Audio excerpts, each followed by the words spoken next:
오늘 함께 보실 하나님의 말씀 창세기 20장 1절부터 18절까지의 말씀입니다. 아브라함이 거기서 네게브 땅으로 옮겨가 가데스와 술 사이 그랄에 거류하며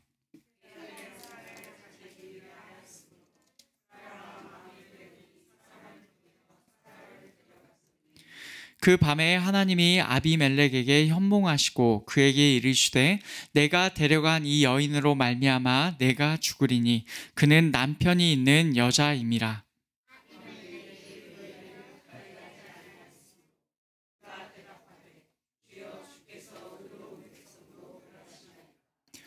그가 나에게 이는 내 누이라고 하지 아니하였나이까. 그 여인도 그는 내 오랍이라 하였사오니 나는 온전한 마음과 깨끗한 손으로 이렇게 하였나이다.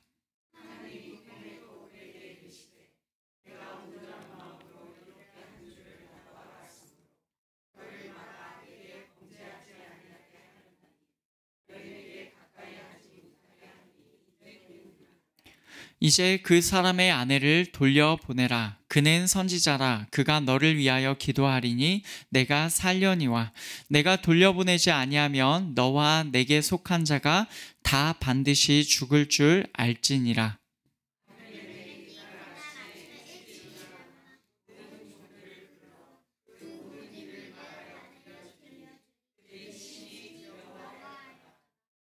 아비멜렉이 아브라함을 불러서 그에게 이르되 내가 어찌하여 우리에게 이렇게 하느냐.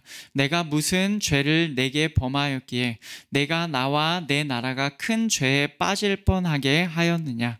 내가 합당하지 아니한 일을 내게 행하였도다 하고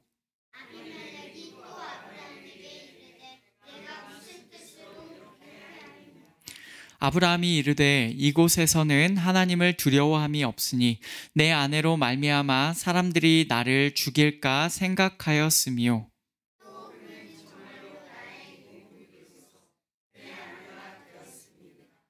하나님이 나를 내 아버지의 집을 떠나 두루 다니게 하실 때에 내가 아내에게 말하기를 이후로 우리의 가는 곳마다 그대는 나를 그대의 오랍이라 하라.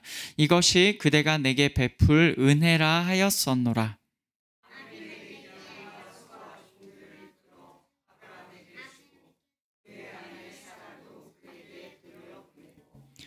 아브라함에게 이르되 내 땅이 내 앞에 있으니 내가 보기에 좋은 데로 거주하라 하고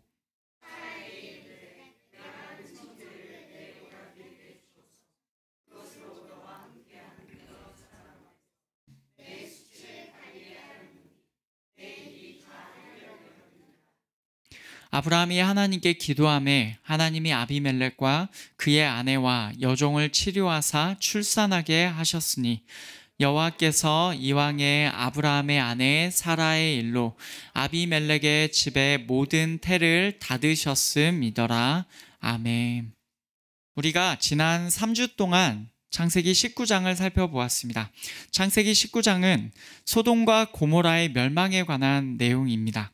하나님께서 아브라함을 기억하셔서 롯을 소돔의 멸망으로부터 내보내 주셨죠.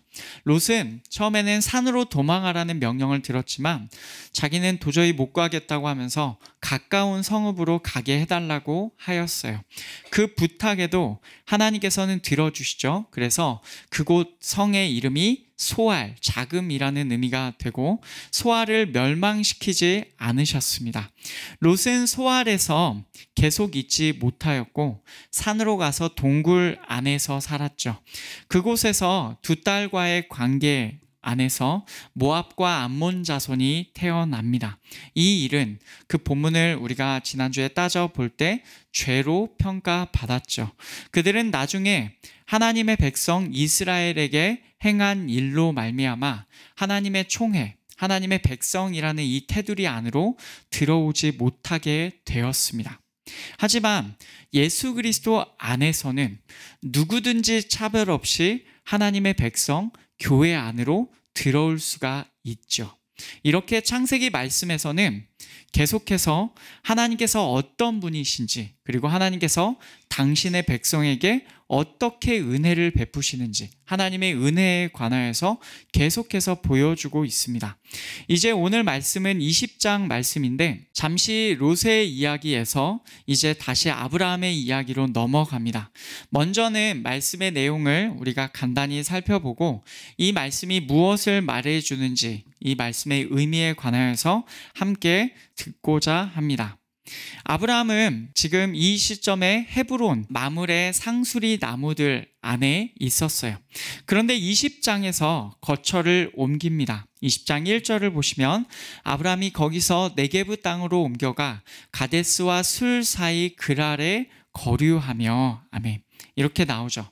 네게브 땅으로 이동하였습니다. 네게브는 성경에서 종종 남방이라고 번역되는 곳입니다. 이스라엘 땅의 아래쪽에 있는 곳이에요. 그는 가데스와 술 사이에 그랄에 머물렀어요. 이 그랄은 블레셋 땅이었고 그곳의 왕은 아비멜렉이었습니다. 아브라함은 여기서도 창세기 12장에서 애굽에 내려갔던 때와 똑같은 행동을 합니다. 그의 아내 사라를 가리켜서 자기 누이, 자신의 자매라고 말하죠. 그러자 그 말을 들은 그랄 왕 아비멜렉이 사람을 보내어서 사라를 데려갑니다. 자기가 취하는 거죠. 그 밤에 하나님께서 아비멜렉에게 현몽하셨습니다. 현몽이란 꿈 안에서 방문하셨다, 오셨다 그런 뜻입니다. 3절을 보시면 하나님께서 말씀하세요. 내가 데려간 이 여인으로 말미암아 내가 죽으리니 그는 남편이 있는 여자임이라. 아비멜렉이 데려간 그 여자 사라 때문에 죽는다고 그녀는 남편이 있는 여자라고 하시죠. 이 말을 꿈속에서 듣는 아비멜렉은 얼마나 충격이었겠습니까? 아무리 봐도 자기가 잘못한 게 없어 보입니다. 그런데 하나님께서 꿈에 나타나셔서 죽는다고 하시는 상황이에요.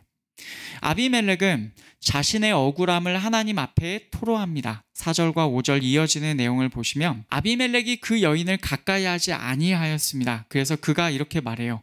주여 주께서 의로운 백성도 멸하시나이까? 그가 나에게 이는 내 누이라고 하지 아니하였나이까? 그 여인도 그는 내 오랍이라 하였사오니 나는 온전한 마음과 깨끗한 손으로 이렇게 하였나이다.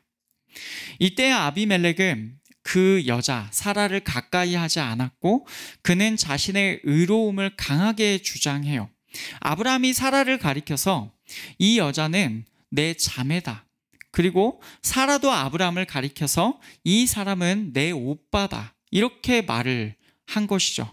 그러면 이 상황에서 하나님 제가 무엇을 잘못하였습니까? 라고 아비멜렉은 말해요. 자신을 의로운 백성이라 칭합니다. 그리고 온전한 마음과 깨끗한 손이라는 표현까지 사용하면서 자신의 결백함을 주장해요.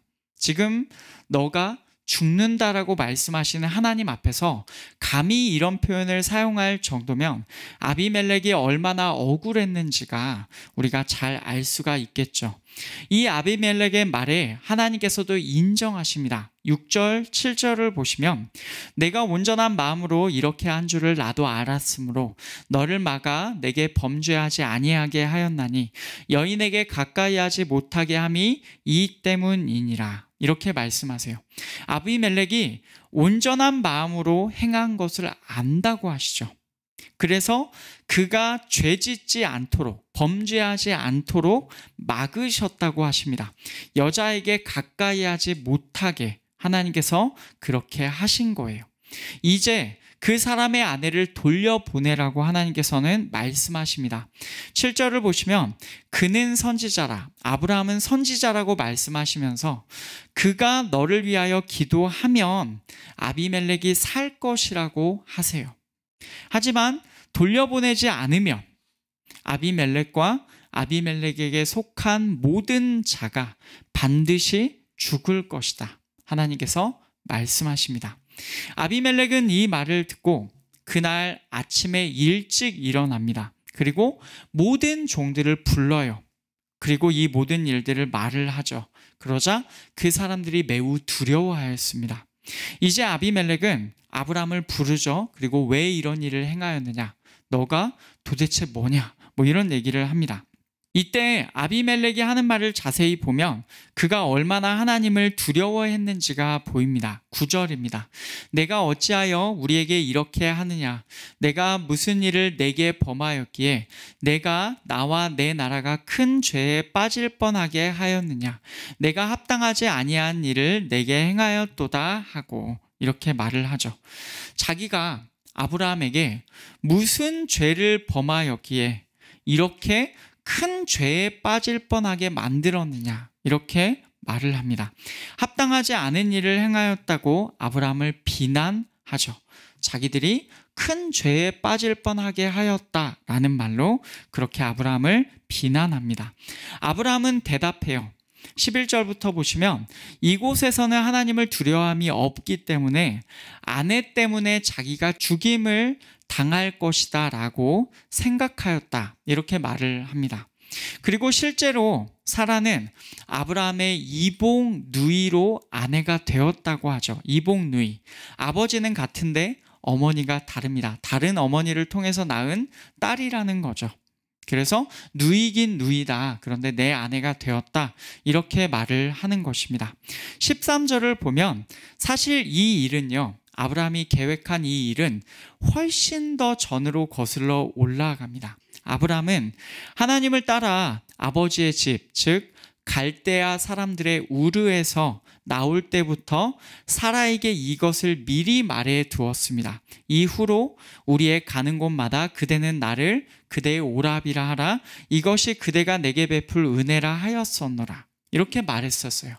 아브라함은 처음부터 두려워하였습니다. 내가 가는 곳마다 하나님께서 나를 가라고 하셔서 가는데 내가 가는 곳마다 나는 심히 두렵다. 내 아내 때문에 내가 죽임을 당할 것 같다. 그래서 아내에게 이렇게 말을 한 거죠. 우리가 가는 곳마다 그대는 나를 오라비라 하라. 남편이라고 하지 말고 오빠라고 하라고 미리 일러 두었습니다. 사라에게 이 내용을 미리 말해 두어서 자기가 피할 방법을 마련해 둔 것입니다. 이제 아비멜렉은 아브라함에게 재물들을 주고 사라도 돌려보냅니다. 그리고 자신의 땅이 아브라함 앞에 있다고 하면서 아브라함이 보기에 좋은 대로 아무데나 거주하라고 그렇게 말해요. 그리고 사라에게 이렇게 말합니다. 16절입니다. 내가 은 1000개를 내 오라비에게 주어서 그것으로 너와 함께한 여러 사람 앞에서 내 수치를 가리게 하였노니 내 일이 다 해결되었느니라. 이렇게 말하죠. 은 1000개를 내 오라비에게 주었고 그것으로 사라의 수치를 가리게 하였다. 사라의 수치를 덮었다고 합니다. 이것으로써 너의 일이 다 해결되었다고 그렇게 아비멜렉이 말을 하죠. 이제 오늘 본문의 마지막은 아브라함이 하나님께 기도하는 것입니다. 아브라함이 하나님께 기도합니다. 그러자 하나님께서 아비멜렉과 그의 아내와 여종을 치료하사 출산하게 하십니다. 하나님께서 고쳐주신 이유는 사라의 일 때문에 아비멜렉의 집의 모든 즉 잉태하는 그 임신할 수 있는 능력이죠. 그것을 다 닫으셨기 때문이라고 하나님께서 그렇게 말씀하십니다. 하나님께서 고쳐주시는 이유는 사라의 일 때문에 아비멜렉의 집의 모든 태를 닫으셨기 때문이다. 그렇게 오늘 본문은 마무리가 됩니다. 여러분, 이것이 오늘 본문의 내용이에요. 아브라함이 애굽에 이어서 그랄에서도 아내를 자매라라고 말하였습니다. 실수라고도 할 수가 있고 더 나아가서는 아브라함의 허물, 아브라함의 죄입니다. 또다시 그는 넘어지고 있습니다. 오늘 말씀은 보는 관점에 따라서 상당히 충격적인 내용일 수 있습니다. 우리는 이 내용을 누가 의로운가?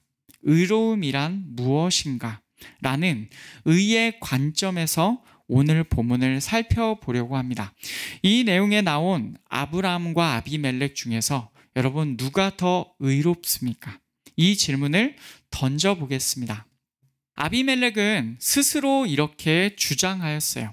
오늘 본문의 내용 곳곳을 우리가 말씀을 통해서 살펴보겠습니다. 4절과 5절을 보시면 아비멜렉은 계속 이렇게 주장합니다. 의로운 백성이라고 자기를 주장하였고, 5절을 보시면 온전한 마음과 깨끗한 손으로 자기가 행하였다고 합니다.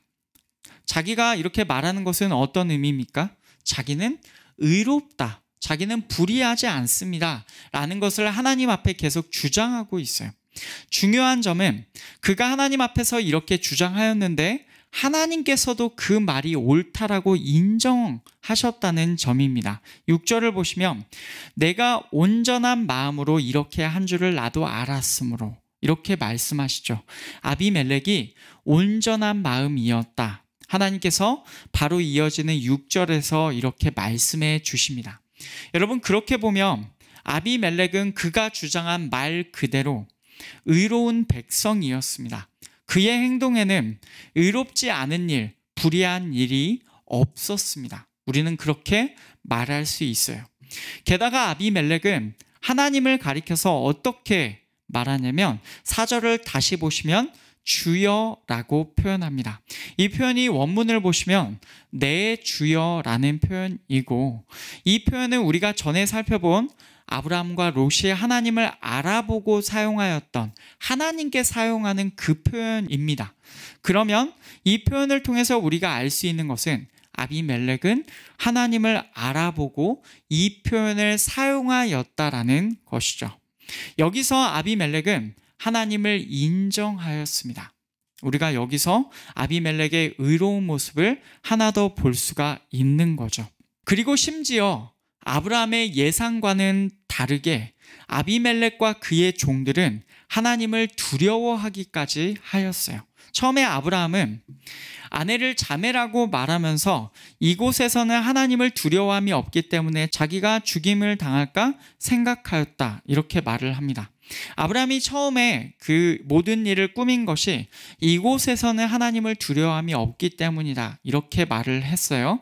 하지만 이 아브라함의 생각과는 달랐습니다. 블레셋의 땅 그랄 왕 아비멜렉과 그의 종들은 두려워하였거든요.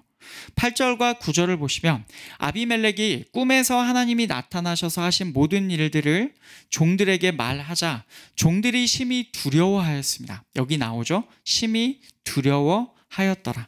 그리고 9절에서 보면요, 아비멜렉이 아브라함에게 말을 할 때를 보면 내가 무슨 죄를 내게 범하였기에 내가 나와 내 나라가 큰 죄에 빠질 뻔하게 하였느냐, 이렇게 말을 해요. 이 표현을 보시면 어떤 의미가 있습니까? 하나님 앞에서 이 시점에서 그는 죄라는 개념을 분명하게 인식하고 있었습니다. 하나님 앞에서 죄를 지으면 큰일 난다 라는 생각을 갖고 있었어요. 인식하고 있었습니다.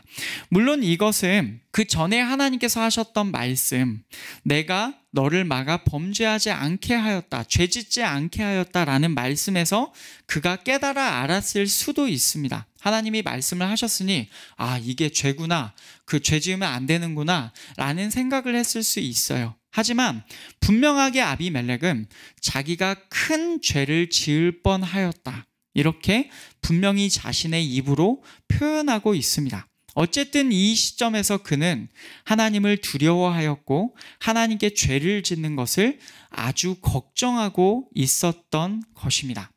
여러분, 이렇게 보면 그랄 왕 아비멜렉은 우리와 아브라함의 선입견과는 다르게 의가 있는 자였습니다. 우리는 당연히 블레셋 땅 그랄 왕 아비멜렉 이방인이니 우리는 당연히 그에게 불의가 있을 것이다 라고 우리도 생각할지 모르겠으나 오늘 본문에서만 판단해 보면 그는 의가 있는 자였고 하나님께서도 그것을 인정해 주셨어요.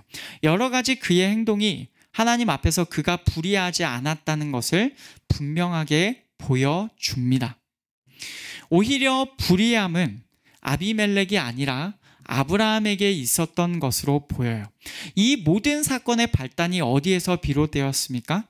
아브라함이 사라를 자신의 자매라고 말했기 때문입니다. 2절에서 그의 아내 사라를 자기 누이라 하였으므로, 여기에서 모든 사건이 발단, 된 것입니다. 그래서 아비멜렉이 사람을 보내어서 사라를 데려갔던 것이죠. 물론 아브라함이 사라를 아내라라고 했을 때의 상황은 우리가 정확하게 알 수는 없습니다. 다만 우리가 아는 이 본문에서 벌어진 상황에 있어서는요, 아비멜렉이 몰랐던 것으로 보이고 아브라함에게 허물이 있었다는 것은 분명해 보입니다. 아브라함의 속임이 분명히 있었던 것이죠. 게다가 아브라함은 처음 하나님께 부르심을 받았을 때의 상태에서 아직도 달라지지 않았어요. 11절을 보시면 내 아내로 말미암아 사람들이 나를 죽일까 생각하였으며, 그는 사람들이 자신을 죽일 것을, 아내 때문에 자신을 죽일 것을 두려워하였습니다. 이것이 처음이에요. 그래서 자신의 꾀로 아내와 말을 맞추었죠. 이것이 사라가 자기에게 베풀 은혜라, 이렇게 말을 하였습니다. 아브라함은 자기가 살 방법을 스스로 마련해 두었습니다. 그런데 이 시점은요, 오늘 말씀의 이 시점은 처음에 그가 이렇게 꾀를 내었을 때보다 한참 지난 시점입니다. 하나님께서 처음에 부르셔서 떠날 때, 그때보다 엄청 시간이 많이 지났어요. 그가 고향을 떠나 하란에 있었고, 하란을 떠날 때의 나이가 이미 75세였습니다. 지금 이때는 99세입니다. 대충 계산해봐도 24년 이상입니다. 그 사이에 있었던 일을 한번 생각해 보시죠. 12장부터 19장에 이르기까지 그는 얼마나 하나님의 함께하심과 하나님의 건져주심과 하나님께서 그의 편 되어주심을 많이 경험하였습니까? 이 정도면 하나님께서 정말로 나를 사랑하시고 정말로 나를 선택하시고 나를 정말로 나에게 복 주시기를 원하시는구나, 이렇게 생각하기에 충분하지 않겠습니까? 그럼에도 아브라함은 하나님을 온전히 신뢰하지 못하고 스스로 자기를 구원할 방법을 찾고 있습니다. 말 그대로 그는 그 자신의 옛 사람을 아직도 벗어버리지 못한 것이죠. 그런 관점에서 본다면 아비멜렉은 의로운 모습이 있고 오히려 아브라함에게 불의한 모습이 있다는 것을 우리는 알 수가 있습니다. 그러나 이런 우리의 의의 관점과는 다르게 하나님의 판단은 전혀 달랐습니다. 하나님께서는 아비멜렉에게 꿈에서 이렇게 말씀하셨어요. 3절, 7절 다시 보시면 내가 죽는다고 하세요. 비록 아비멜렉이 불의한 행동을 하지 않았음을 인정하시면서도 사라를 데려간 그 일 때문에 너는 죽는다, 하나님께서는 이렇게 말씀하세요. 그리고 7절을 보시면 아브라함의 아내를 돌려보내지 않으면 그와 그에게 속한 모든 자가 반드시 죽는다, 이렇게 또 말씀하시죠. 그가 살 수 있는 방법이 있습니다. 무엇이냐면 아브라함의 아내를 돌려보내고 아브라함이 기도해 주면 삽니다. 심지어 이미 하나님께서는 아비멜렉에게 어떻게 하셨냐면 아비멜렉의 집의 모든 태를 이미 닫으셨었습니다. 18절을 보시면 여호와께서 아비멜렉의 집의 모든 태를 닫으셨다, 이렇게 나와요. 이미 그렇게 행하셨다는 말입니다.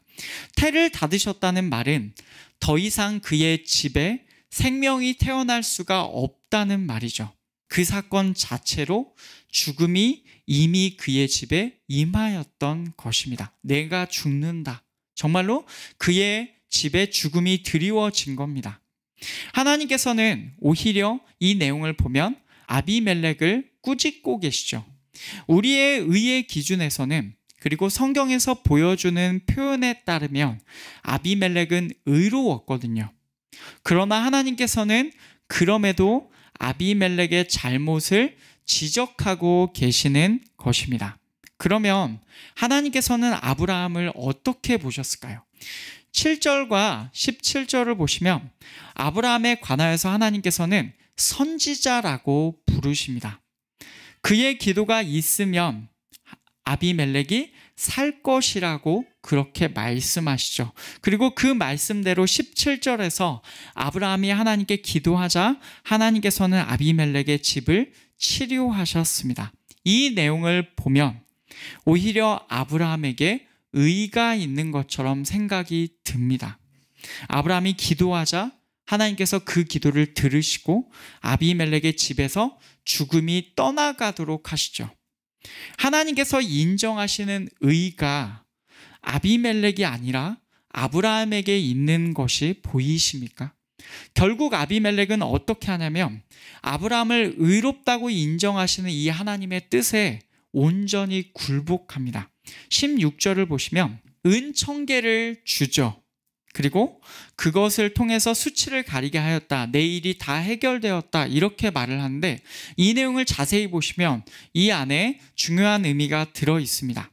그는 은청개를 내 오라비, 즉 사라의 오빠에게 주었다고 합니다. 이 시점에서 이미 알게 되었는데도 여전히 남편이라는 표현을 쓰지 않고 오라비, 오빠라는 표현을 씁니다. 그러면서 그 은으로 사라의 수치를 가리게 하였다고 하죠. 여러분, 이 말은 아비멜렉의 이 말은 이런 뜻입니다.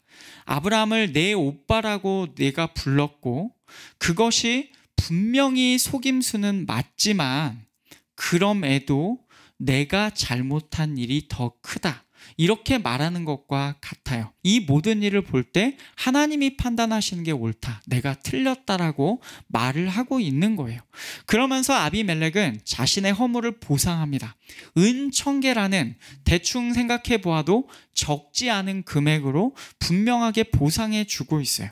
그러면서 그가 마지막으로 한 말은 이것입니다. 내 일이 다 해결되었느니라. 해결되었다라는 표현은 원래는 변론하다 정도의 말입니다. 이것은 법정에서 사용할 만한 표현입니다. 그러면 이 말의 뜻이 어떻게 되냐면 결국 이 모든 일을 겪고 나서 사라 너가 옳다는 것으로 드러났다라는 뜻입니다. 너의 변론이 옳다. 너가 이겼다. 이런 말입니다.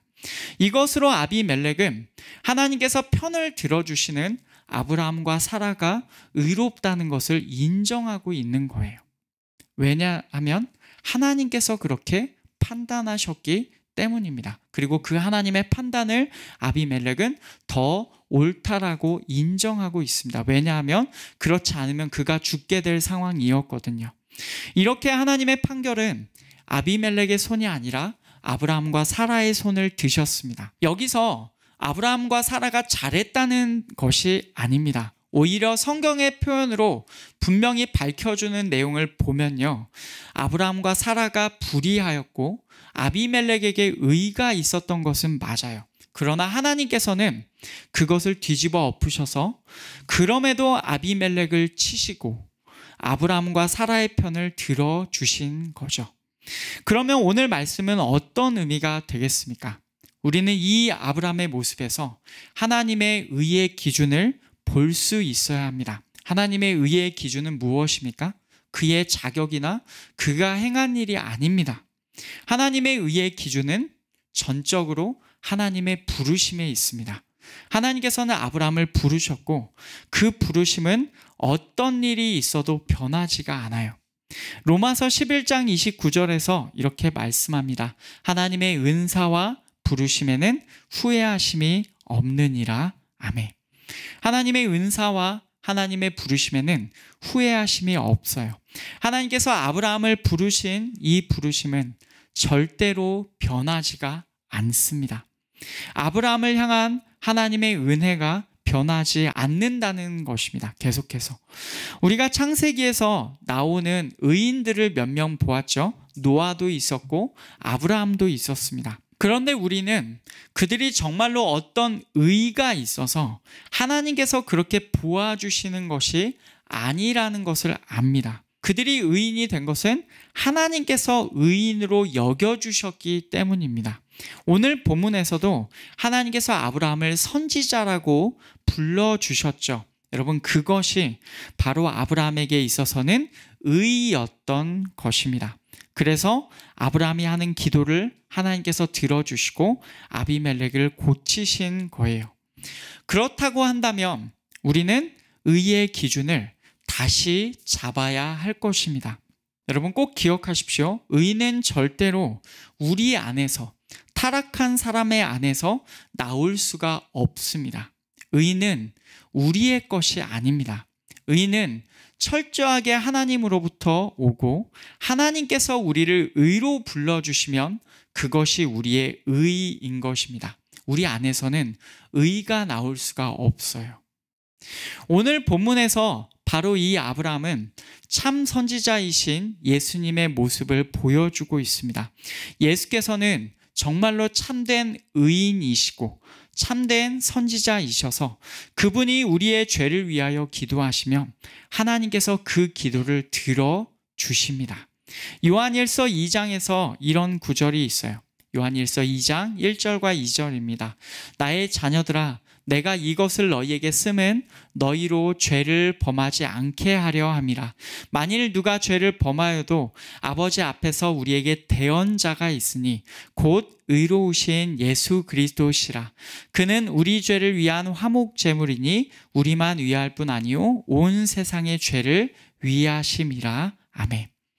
만약 누가 죄를 범하여도, 죄를 범하라고 권하는 것은 절대로 아닙니다만은 만약 누가 죄를 범한다고 할지라도 아버지 앞에서 우리에게 대언자가 있습니다. 대신 말해주는 사람이 있어요. 의로우신 예수 그리스도이십니다.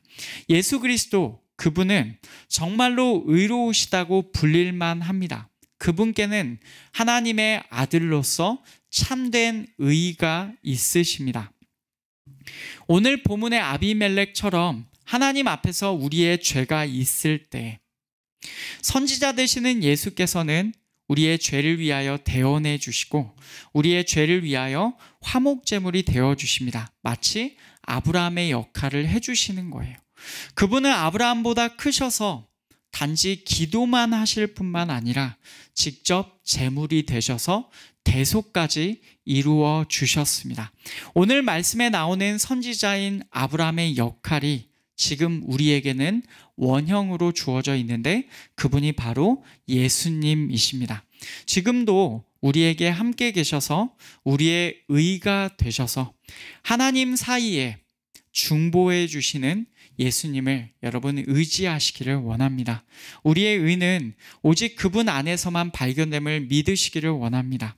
우리가 아비멜렉처럼 하나님 저는 이렇게 의로운 행동이 있는데요 라고 해도 하나님의 기준에서는 우리는 의롭지 않습니다. 그런데 그런 상황에서 우리에게 우리를 위하여 기도해 주시는 분, 대언자, 선지자가 계시는데 그분은 참된 의인이신 예수 그리스도이십니다. 예수께서 우리를 위하여 기도해 주시고 예수님께서 우리를 대언해 주시면 우리는 하나님 앞에서 의롭다고 여겨질 수 있습니다. 여러분, 이 모든 상황에서 우리가 이렇게 예수님만을 붙드는 자들이 되기를 원합니다. 그리고 더 나아가서는요, 아주 실제적인 영역에서도 그렇게 하시기를 원해요.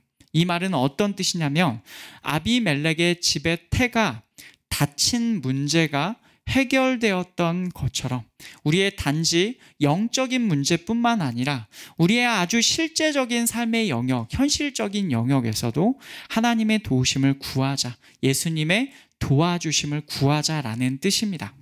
여러분, 그렇다는 말은 우리도 예수님 안에서 아브라함과 같은 복을 받는다는 거예요. 우리를 선택하신 하나님의 주권 안에서 하나님께서 우리의 편이 되어 주신다는 겁니다. 예수께서 우리에게 그렇게 우리의 편으로 계셔 주시니 하나님이 이제는 우리의 편이 되어 주신다는 거예요. 이러한 전적인 은혜를 여러분 받아 누리시기를 간절히 원합니다. 오직 예수님 안에 있을 때 이 모든 일이 가능합니다. 여러분, 이 사실을 믿고 아브라함이 받은 복을 예수님 안에서 함께 받아 누리는 우리가 되기를 원합니다. 하나님께서는 여러분을 부르셨고 여러분을 지금도 아시고 여러분을 지금도 위하여 주고 계십니다. 저를 포함한 우리 모두에게 그 역사가 주어져 있어요. 그분 안에서 모든 복을 받는 우리가 되기를 간절히 원합니다. 말씀을 맺겠습니다. 아브라함은 또 실수하였고 옛 사람의 모양을 아직도 버리지 못하였어요. 그러나 하나님께서는 그런 상황에서도 다시금 아브라함의 편을 들어주십니다. 우리가 볼 때는 아비멜렉이 의로웠고 아브라함이 불의해 보였지만 하나님의 판단은 전혀 달랐다는 점을 여러분 꼭 기억하시기를 원해요. 의의 기준은 우리에게 있는 것이 아닙니다. 우리가 판단하는 것도 아니고 우리 안에서 의가 나오지도 않습니다. 의의 기준은 오직 하나님께 있고 우리에게 의를 주시는 분도 하나님이십니다. 아브라함은 하나님께서 직접 부르신 사람이었기 때문에 하나님께서는 아브라함을 의롭게 여겨주셨어요. 여러분, 우리도 똑같아요. 아브라함처럼 우리도 의롭게 여겨지는데 우리에게는 우리의 의가 원형으로 주어져 있습니다. 예수 그리스도께서 우리의 의가 되십니다. 우리의 선지자이시고 우리의 의가 되어주시는 예수님 안에 거하면서 우리의 모든 삶에서 그분을 의지하시기를 원해요. 만약 그렇다고 한다면 하나님께서 우리의 편이 되어주시는 그 아브라함의 복을 우리도 받아 누릴 수 있을 것입니다.